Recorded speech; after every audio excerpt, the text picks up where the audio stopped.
ઉનાળાની રજાઓમાં મુસાફરી કરવા માટે તમારે તમારા ખિસ્સા ખાલી કરવા પડશે, કારણ કે સૂત્રોનું કહેવું છે કે એરલાઇન્સે સમર શેડ્યુલ માટે ઓછી ફ્લાઇટ્સ માટે ડીજીસીએ પાસેથી મંજૂરી માંગી છે।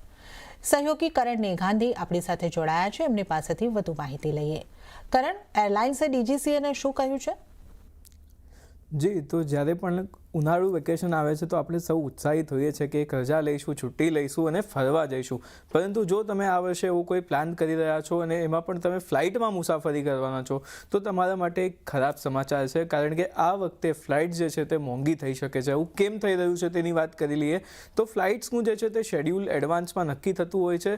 જેટલા સ્લોટ્સ અવેલેબલ હોય તે પ્રમાણે એરલાઇન્સે ડીજીસીએ પાસે સ્લોટ્સ મેળવવા માટે રિક્વેસ્ટ કરવી પડતી હોય છે।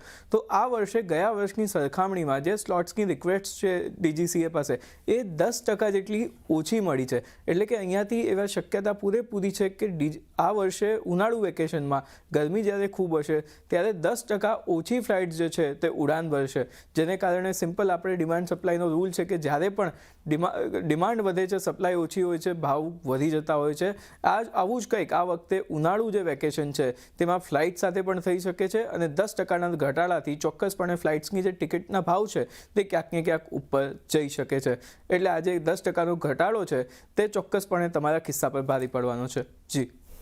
જી કરણ, આ સમગ્ર જાણકારી આપવા બદલ તમારો આભાર। અને